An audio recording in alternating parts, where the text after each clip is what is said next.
Welcome to the P.E.E.P podcast. I'm your host, Nicolle Morock, and in this episode, I'd like to give you a little bit more information about myself. Don't hit stop. I promise this won't take very long, and it will give you a little bit more insight into some of the things that I've alluded to in previous episodes.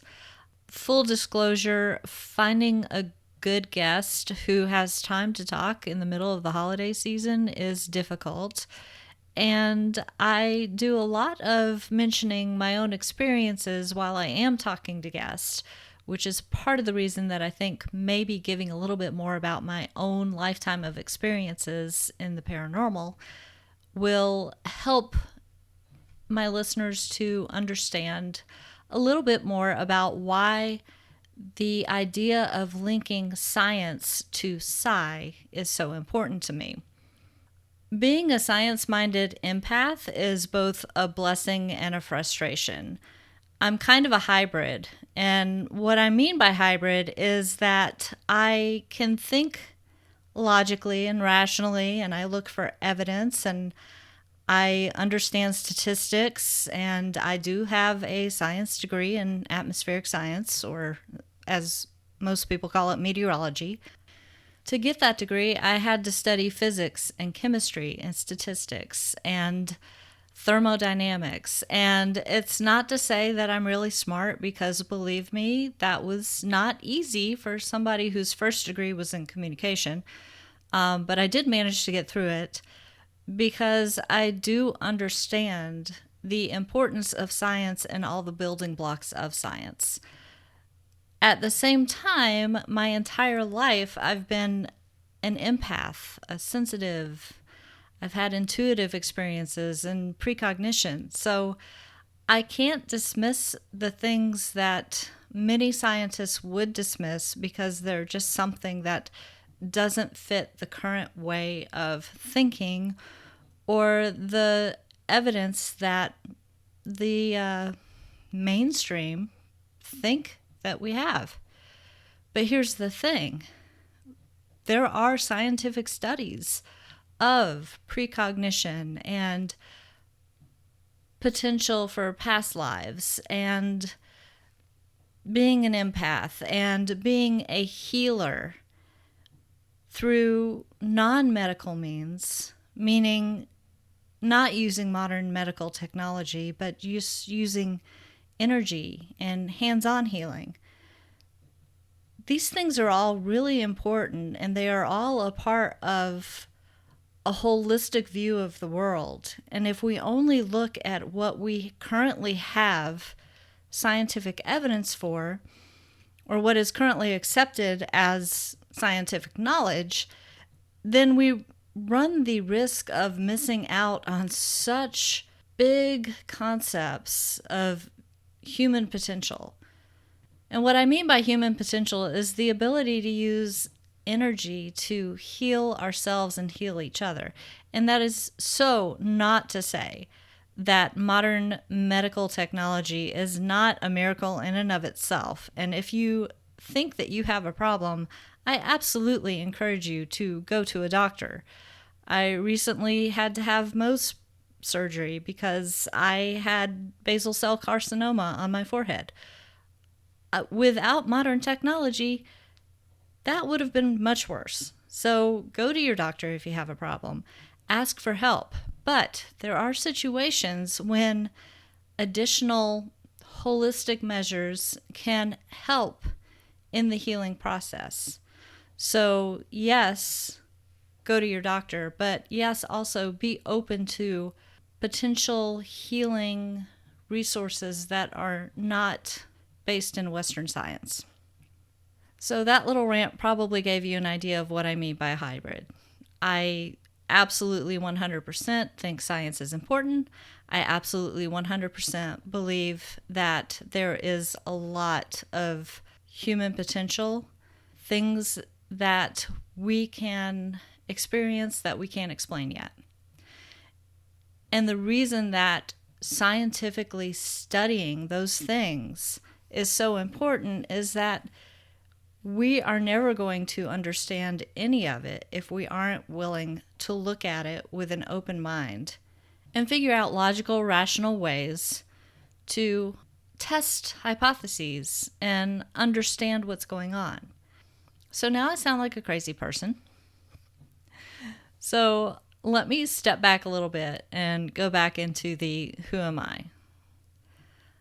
I am a sensitive, and I don't mean I'm that sensitive girl who cries easily, although I have been known to cry at Hallmark commercials, and even more recently, I think it was a Chick-fil-A commercial that set me off in the holiday season.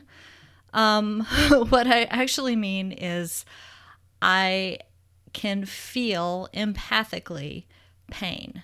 I can literally feel other people's pain, both physical and emotional.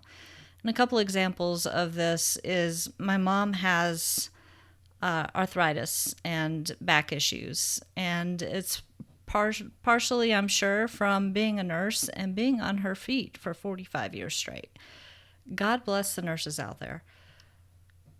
She doesn't always have a lot of pain. She's highly functional, but there was a time when I was standing next to her in the kitchen and I suddenly felt pain in my lower back and my hip. And I did a check of myself, which is what I call a check down. And I thought, this is not my pain. Like, this physically, I'm not feeling this. This is, well, it feels like a physical pain, but it's not mine. So I asked her, I'm like, are you having back problems today?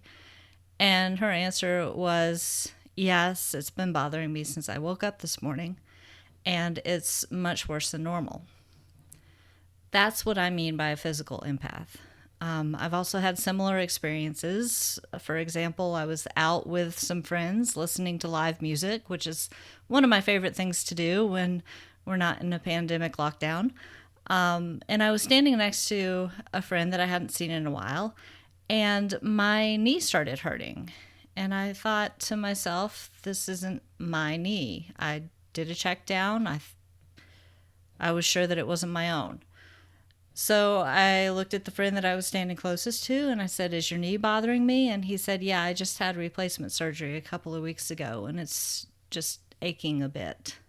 So again, that's what I mean by being a physical empath.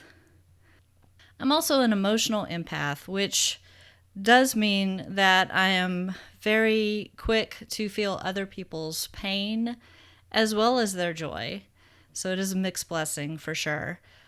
Probably the best example of this is there have been times when I have been sitting in church and my walls are down in church. And by walls, I mean I've learned to build up kind of a psychic barrier around me when I need it so that I'm not walking around feeling everybody else's pain, whether it be physical or emotional, because, oh Lord, what a mess I would be.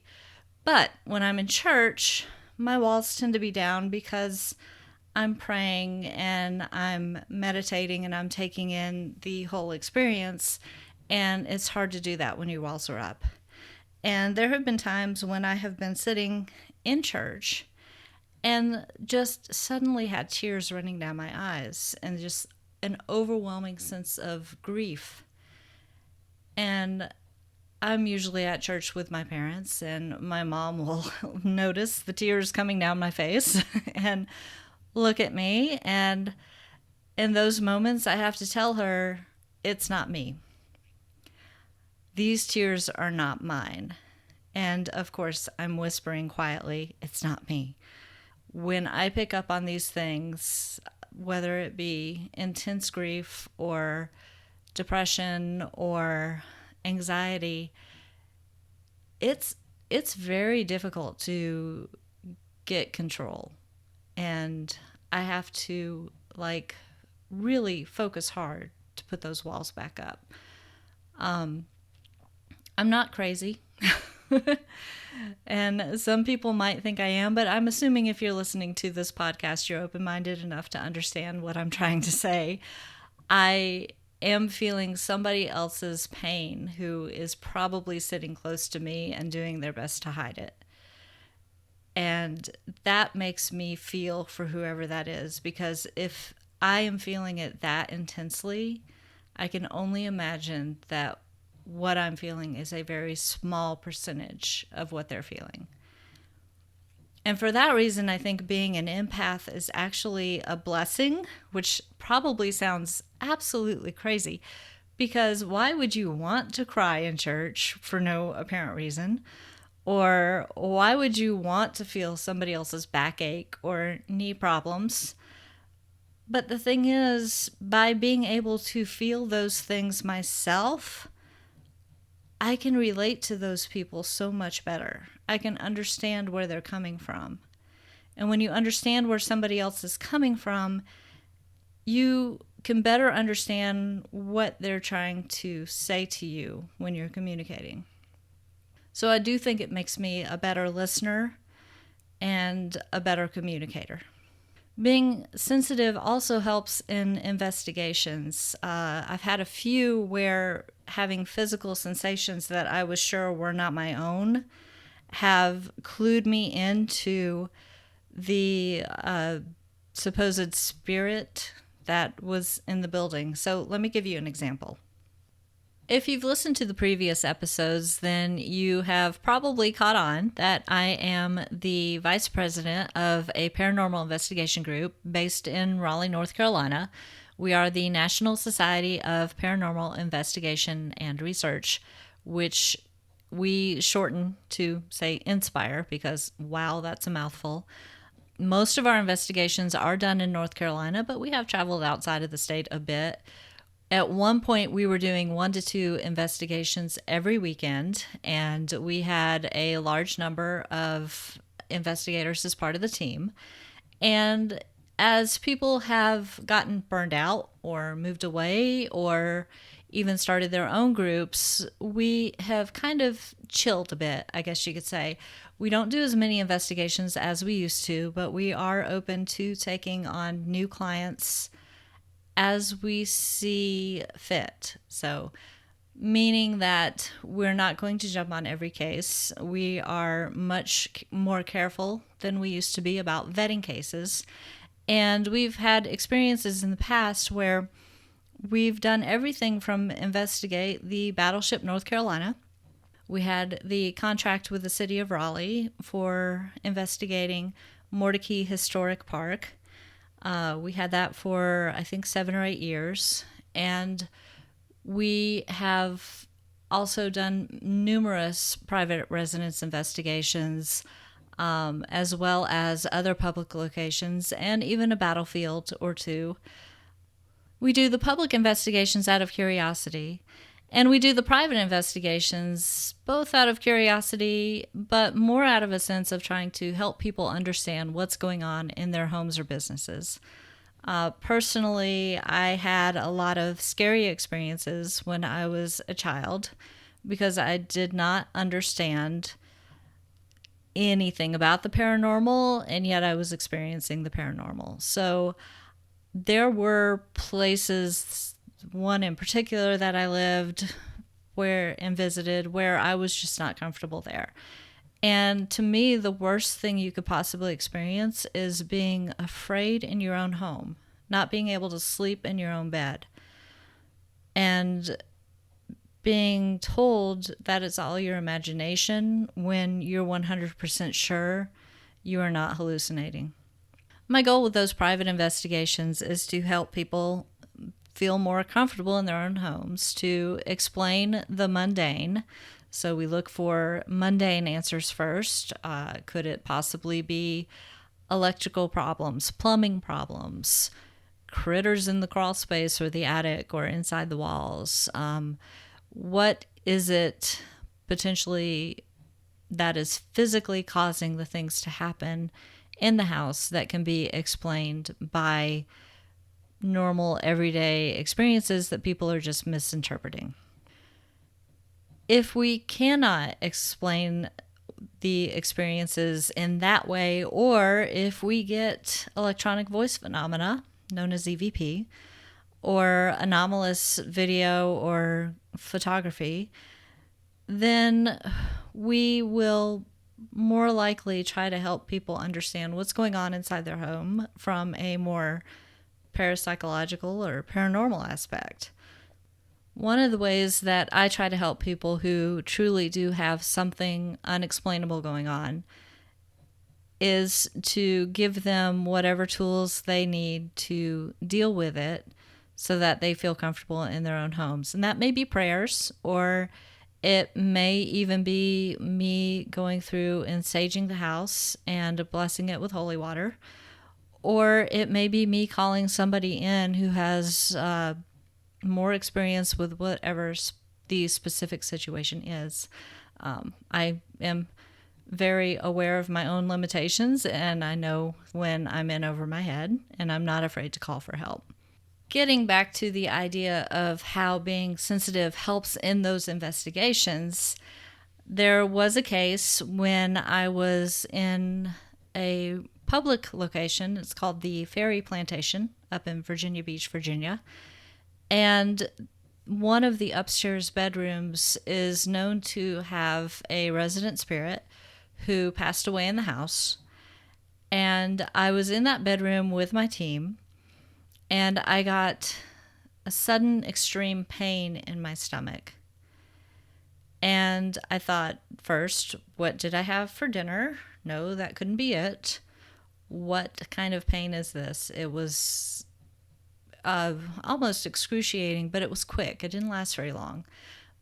But it was strong enough for me to mention it. And after that session, one of my teammates reminded me that the person who was said to have died in that room supposedly died after eating bad mushrooms, meaning wild mushrooms that weren't actually meant for human consumption. So that would explain the stomach pain from the point of an empath. An example of that from a private residence that will stick with me forever was George, who is the president of Inspire, and I just went and did a walkthrough and a kind of quiet consultation one afternoon with a woman who lived on an old horse farm. And she had had a few experiences recently that had made her think that maybe somebody who had died in the house was still hanging around. So we did our walkthrough, and I had a few moments of, I don't know if you'd call it clairvoyance or intuition, but I definitely got sensations in some of the rooms in particular. So I was tapped into something, but I was also having one of those days where the science side of me was telling me it was my imagination. And after all the years of doing this, I should know that it's usually not my imagination. But there was one room downstairs where I felt a pain in my right arm, as if somebody had squeezed it too hard. And then upstairs, we were in a bedroom with a strange little sliding glass door that I guess used to go out to a balcony, but there was no balcony there. And it overlooked a barn. And I could see in my mind's eye a lady looking out the curtains to the glass door at the barn, thinking she really enjoyed looking at the horses. But I said nothing. So, shame on me, because when we got downstairs, we found out that that was the room of the woman who had passed away, and her favorite thing to do was to stand at that window and look at the barn and watch the horses in the evenings. We also found out that there had been a reason for the pain in my right arm, and we also found out that the woman had had been a heroin addict, and she had been hiding it very well from her roommate. And she actually died from a heroin overdose in that room. It was kind of a sad story, and I think just talking about it with us helped the woman whose house it was. You know, she was sharing her stories and kind of explaining what had been going on, and I think just talking about it helped. And sometimes that's all people need. As we drove away, I told George what a dunce I was for not sharing my feelings during the walkthrough. And I reminded myself that I should always share them no matter how insane they sound or how trivial.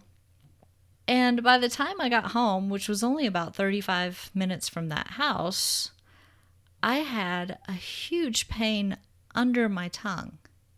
And so I went into the bathroom and I looked in the mirror, and I had what was basically a canker sore, a huge white sore that had developed underneath my tongue. I've never had a canker sore like that. It hurt so bad. It hurt to talk. So I texted George and I'm like, you're not going to believe this, but I think this has to do with the house. And he said, well, maybe it does. Maybe you should do some research. So I went online and I basically Googled what could cause a canker sore or a sore under your tongue. And the thing that popped up the most was trauma. And one of the potential causes of trauma for that space happens to heroin addicts who shoot up under their tongue, which I never knew was a thing. But if you're trying to hide it from the people you live with, then that is something you may do.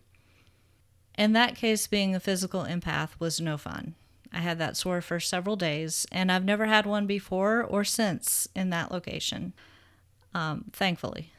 I'm also an intuitive, and I have learned over the years to always trust my gut. Sometimes I get messages in the form of words. Sometimes they're full sentences, and sometimes it's just a sensation that I have to think a little bit about before I can interpret it. So, an example from my personal life, there was a day when I was driving home from work and I was not speeding, but I just kept hearing slow down, slow down, slow down. And the closer I got to my house, the more I heard slow down, slow down, slow down.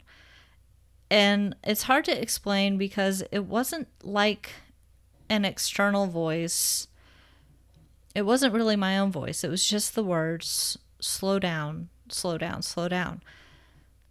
So as I was turning onto the cul-de-sac off the main 5-lane road that I lived off of at the time, I slowed to almost a stop to take that right turn, which is not normal for me at all.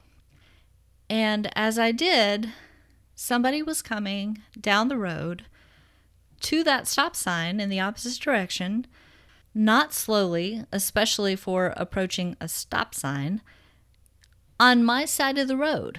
So if I had taken that turn quickly, we would have had a head-on collision. It would not have been a horrible head-on collision, but it would have been enough to do some serious damage to both of our cars. That has never happened before, and I'm not sure why they were on the wrong side of the road, but had I not listened to slow down, slow down, slow down, I would have been in a wreck. I would not have had time to react at all.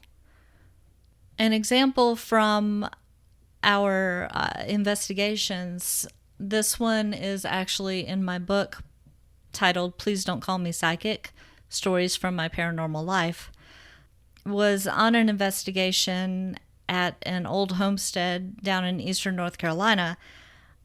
After several hours of investigating, I was in a room and I kept getting the beginning of a name. And what I kept getting was Char. And I couldn't figure out if it was Charla, Charlotte, Charlene. but it was definitely a Char. That sounds funny, but that's where I was stuck. Like, what could this be? And after several minutes of kind of trying to hash it out in my head, I finally got the courage up to ask the homeowner who was doing the investigation with us, what, if anything, did that mean to him? So I asked, and he gave me a blank look and said, that doesn't mean anything to me. I don't know of anybody with that name in the family. So, feeling kind of silly, I just put it away and I moved on with the investigation, and I just put that name out of my head. Several days after the investigation, I got a message from him saying, "Hey, Nikki, I need to share something with you. Can I call you?" So I gave him my number, and he called me.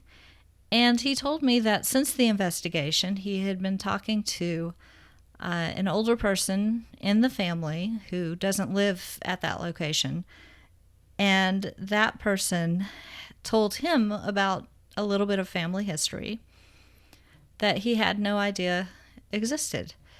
There had been a young woman who lived in the house, and by young I mean, I'm pretty sure teenage years, who got pregnant and had a child, and within days of having the child unexpectedly or mysteriously passed.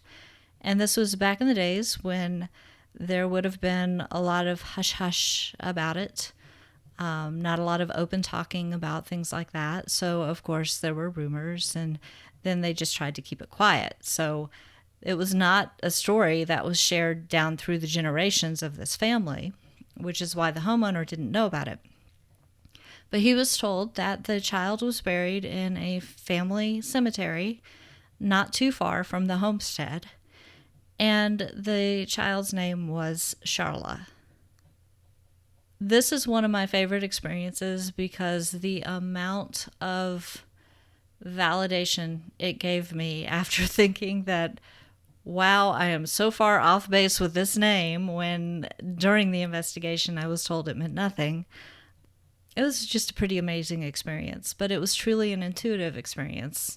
Again, I was getting a name, but I wasn't really hearing voices telling me that name. It was just the name was persistent.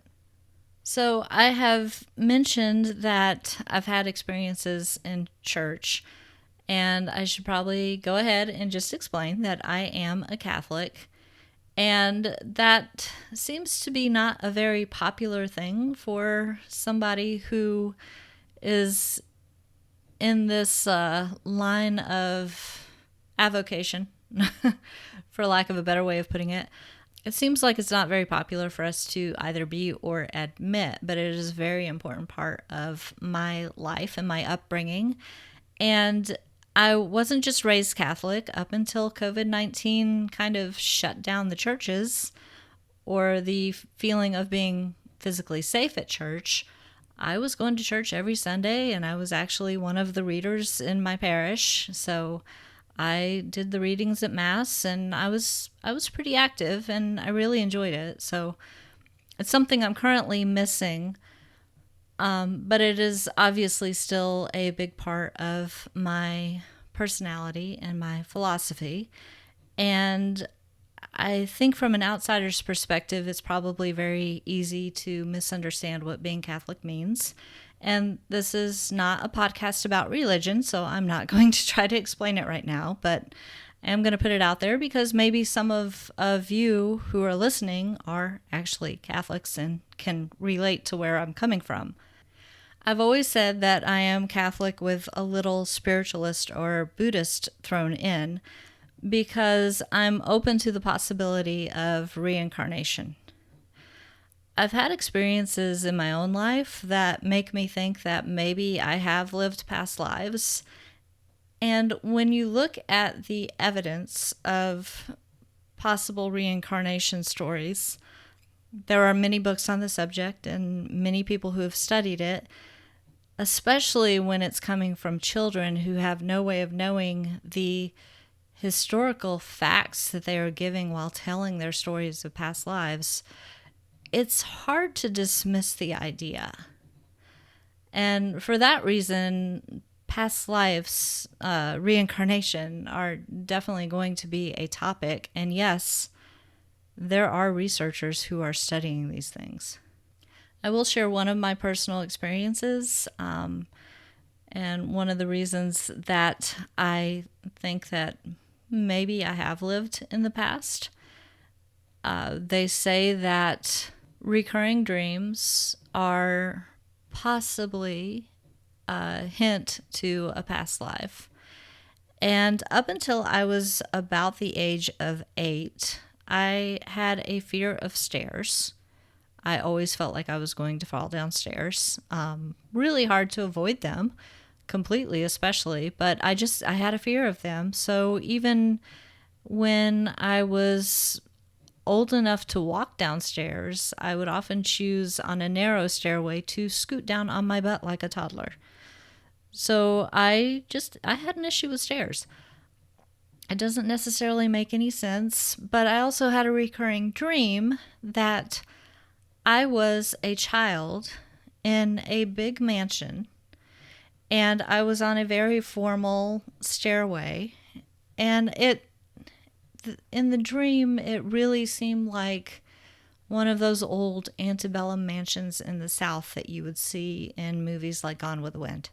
I was holding a birthday cake for my father, who was at the bottom of the stairs, and he was surrounded by all of these people, and it was his birthday celebration.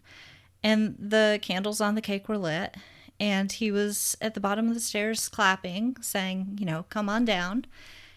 And the crazy thing is that even at this young age, I knew this guy was my father, but he was not the father that I know in this lifetime.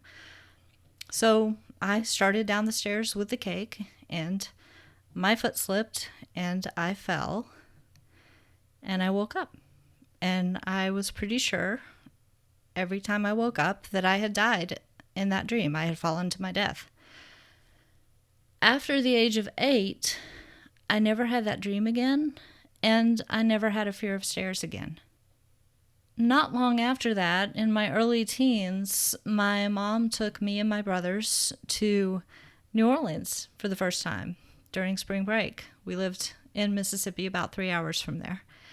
And when we got there, I felt like I was home, and I felt like I knew where I was going in the French Quarter. It made no sense, never been there in my life.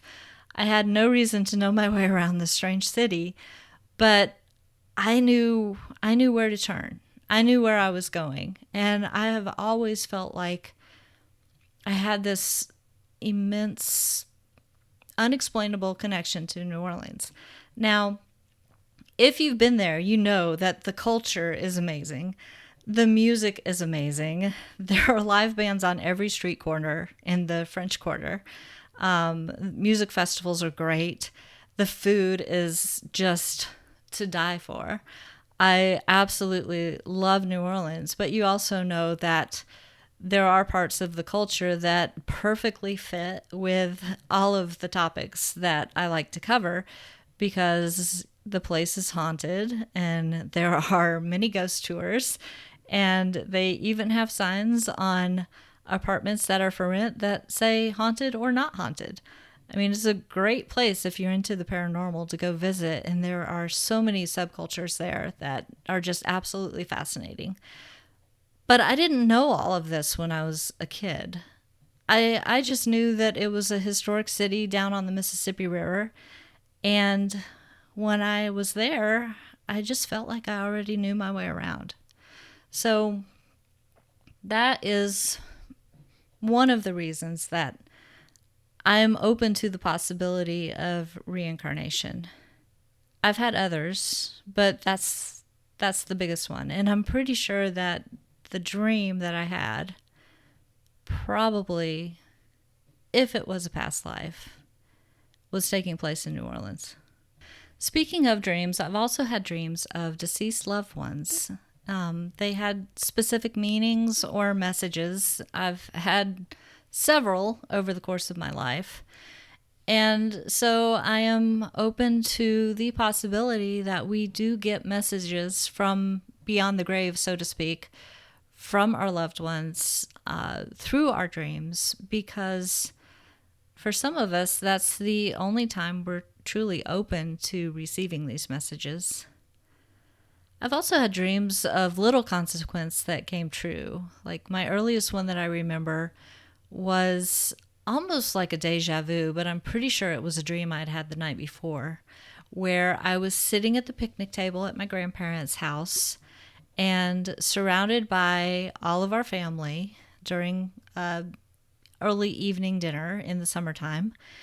And they passed a plate to me, and I had to choose between carrots, celery, and I don't remember, but there was something else on the plate. Of course, I chose carrots because I hated the other stuff on the plate. So that was the dream. The next day, I was surrounded by the same family, all sitting in the same order, and they passed a plate to me that had the exact same stuff in the same setting on the plate, like everything was in the exact same spot on the plate. And I paused, and they said, "What are you waiting for? Pass the plate. Take what you want off it and pass it, but you have to take a vegetable." And I said, "I've dreamed this." And they said, "What did you dream that you took?" And I said, "Carrots, of course." And so they said, "Take a carrot and pass the plate." So it was, like I said, little consequence, but very much a moment of me recognizing that I had had that dream the night before and it was coming true.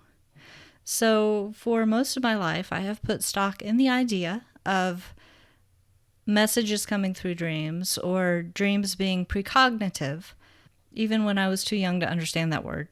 So I think about my dreams when I wake up. I'm one of those people who can remember them most of the time after I wake up.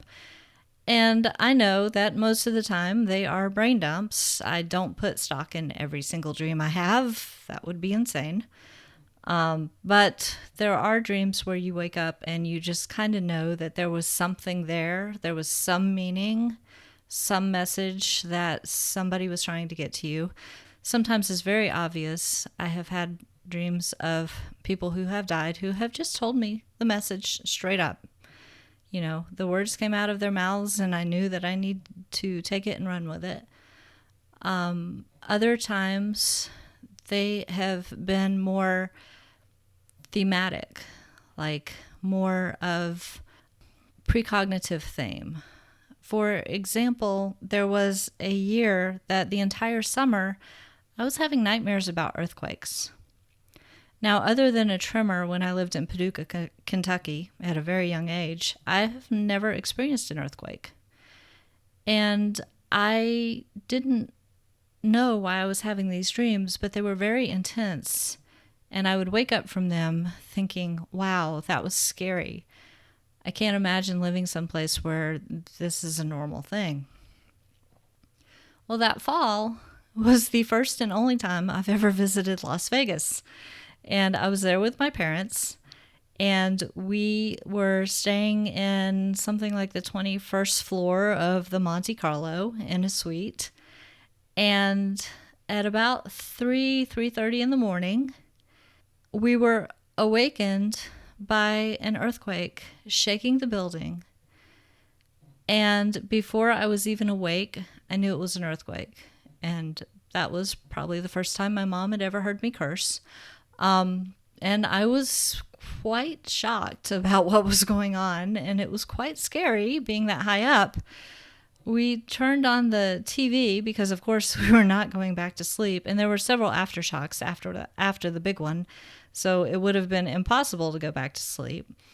And I think it was CNN was reporting that there had been a 7.4 magnitude earthquake centered between Las Vegas and I think it was LA. So it was a very strong one, and it was quite scary. And after that experience, I never dreamed of earthquakes again. So I do think those dreams were trying to set me up for the eventual reality of living through an earthquake. That was way bigger than the little tremor I remember in Kentucky. Some other experiences that I've had include seeing ghosts, which is funny because when I see ghosts, they aren't like the ones in horror flicks. And just an aside, I can't stand horror movies, so don't ever try to engage me in conversation about them. I will just look at you blankly and say, I haven't seen that one. When I see ghosts, I tend to see outlines and not necessarily accurate depictions. Like, I don't see facial features normally. An example of this would be one time we were investigating the battleship North Carolina in Wilmington, and we were in the middle of setting up our cameras. So we're standing in the room we had chosen for our home base for the night, and we're setting up cameras down a hallway off that room. And obviously they weren't plugged in yet. We were just setting up the tripods and getting them hooked up. And I was standing in that room talking to one of our teammates who was holding the door to that hallway open. And somebody walked past her. Somebody walked behind her and down that hallway. And as I'm talking, I realize that everybody in our group is accounted for sitting in that room with us. So I stopped mid-sentence. And she said, "What?" I said, "Who just went down the hallway behind you?" And she looked down the hall. She said, "Nobody's down there. Nobody went behind me." I said, "No, somebody just walked behind you." We looked, everybody's there. So, of course, we both ran down the hallway and nobody was down the hallway. I saw a man taller than her walk behind her. But when I started trying to think of the features of this person, what I realized was I saw an outline. It was a brown shape in the shape of a man, enough to make my brain think there's a person walking behind her, but not enough to be able to say exactly who it was. That is pretty typical of my experiences when I've seen ghosts. I've also heard ghosts, and another example of that, it was also on the battleship. It wasn't just me, it was the entire group that I was with. We were sitting down in one of the mess halls, and we were kind of scattered around the room. So some of us were sitting at a table. One was standing in a doorway to the adjacent room we were going in next, and another one was kind of standing off in the middle of the room. So we were spread out. And we were doing an EVP session where you ask questions and you get quiet and give any spirits that might be present the chance to answer. And we all heard a voice say, I think it was hello. It was a male voice, and every single one of us heard it. But none of us could pinpoint where we heard it from. We couldn't agree on it. The guy who was standing in the doorway thought it came from behind him in the next room. I thought it came from the center of our room. The person who was on the other side thought it came from behind them in a different room. The other people sitting around the table all pointed in different directions. All of us heard it. None of us knew where it came from. So we thought, well, at least we've got a voice, and we all had recorders running. We got to our respective homes and we listened to that session, and none of us had that voice on our recorder. We had the questions leading up to the voice. We had our reactions to hearing the voice, but not a single one of us had the word that was spoken on our recorder. So we had a disembodied voice and no recording to prove it. But we all had the same experience to a degree. Very strange stuff. This is the reason I love investigating. I've also been able to smell spirits, not the stinky kind. Well, I don't know. Mothballs are a bit stinky. So this story is about my great-grandma Curry. As a child, we would often stay with her when we went up to the Catskills to visit my mom's side of the family.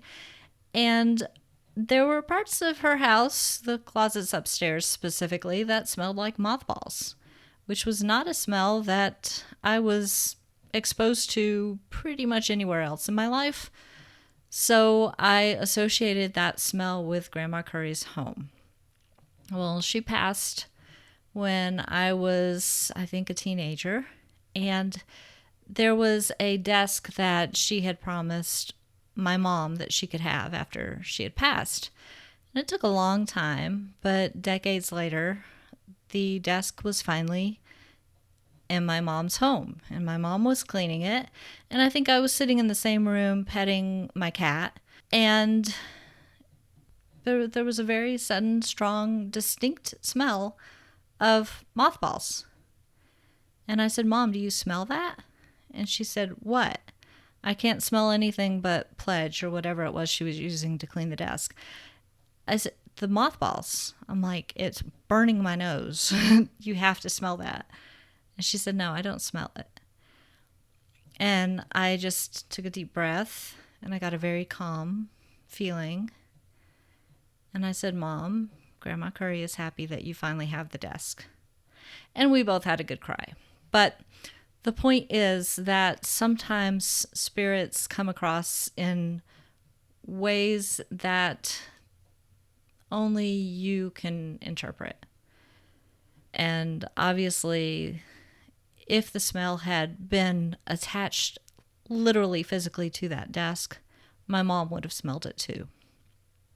I've also felt ghosts, like literally been touched, which at this point probably doesn't surprise you. And it's happened many times, but I'll just share a quick story about one of the houses that we have investigated over the years. And it's one we went to many times up in Creedmoor, North Carolina, which is north of Raleigh. It was our first visit to the house, and the house was very active. So we were definitely going to bring the whole team back. George and I had just gone there for a quick walkthrough and a pre-investigation interview with the owners. And we decided to kind of walk around the outside of the house just to get a lay of the property before we headed back home.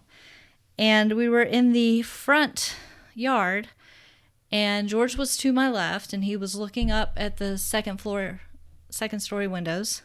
And I felt a finger grab me in the crook of my elbow and pull my elbow back. And I turned around thinking maybe the homeowner had come outside and sneaked up on me, and there was nobody there. And then I thought, well, maybe it's the tree behind me and I just hit a branch, but those were 5 feet away from me. So I said, hey, George, guess what just happened? We definitely have to come back to this house. Somebody wanted my attention that night. So as you can see, I can sense spirits in multiple ways, and I can sense different types of energy when I walk into places. And that's the reason that I really want to understand why me? Why do people like me have experiences like we do when so many other people either never have an experience or just have a one-off experience that they can blow off because it's never happened again.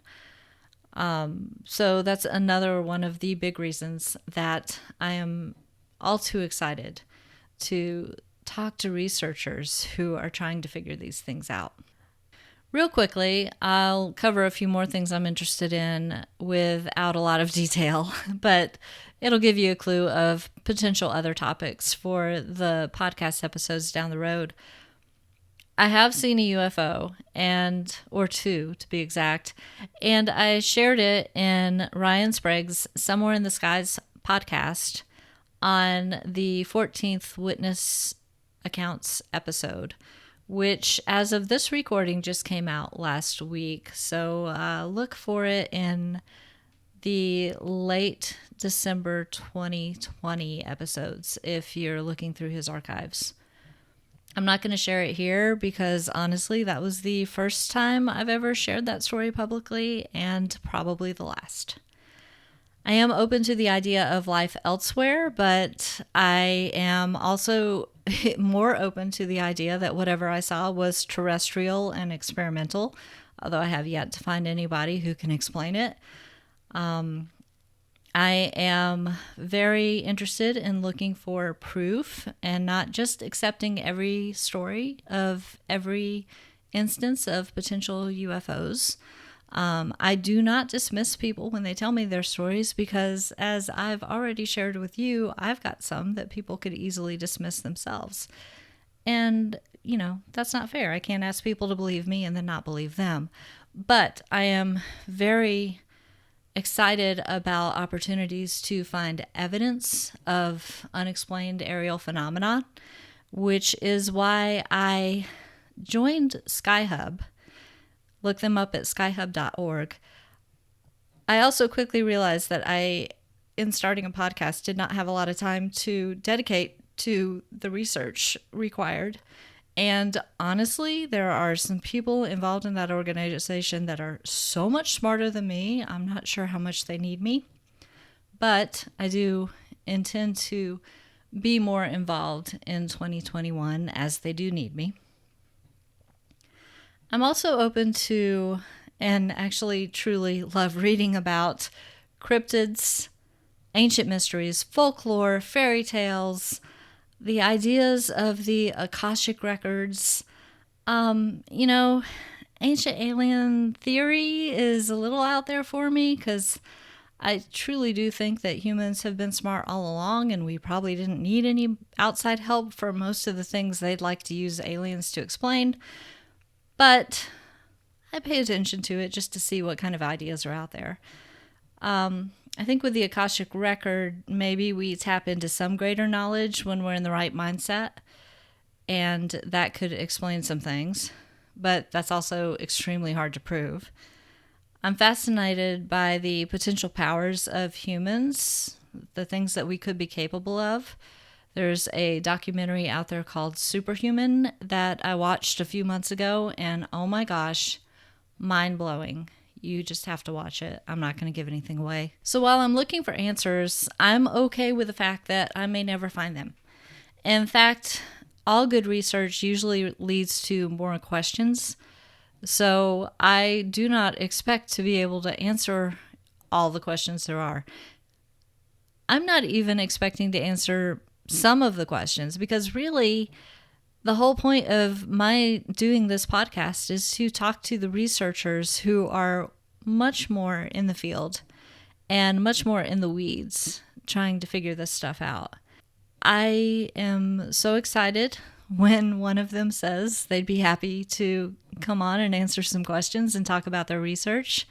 And I'm also excited when I get people who aren't researchers who just want to share their stories, like Terry in episode 5.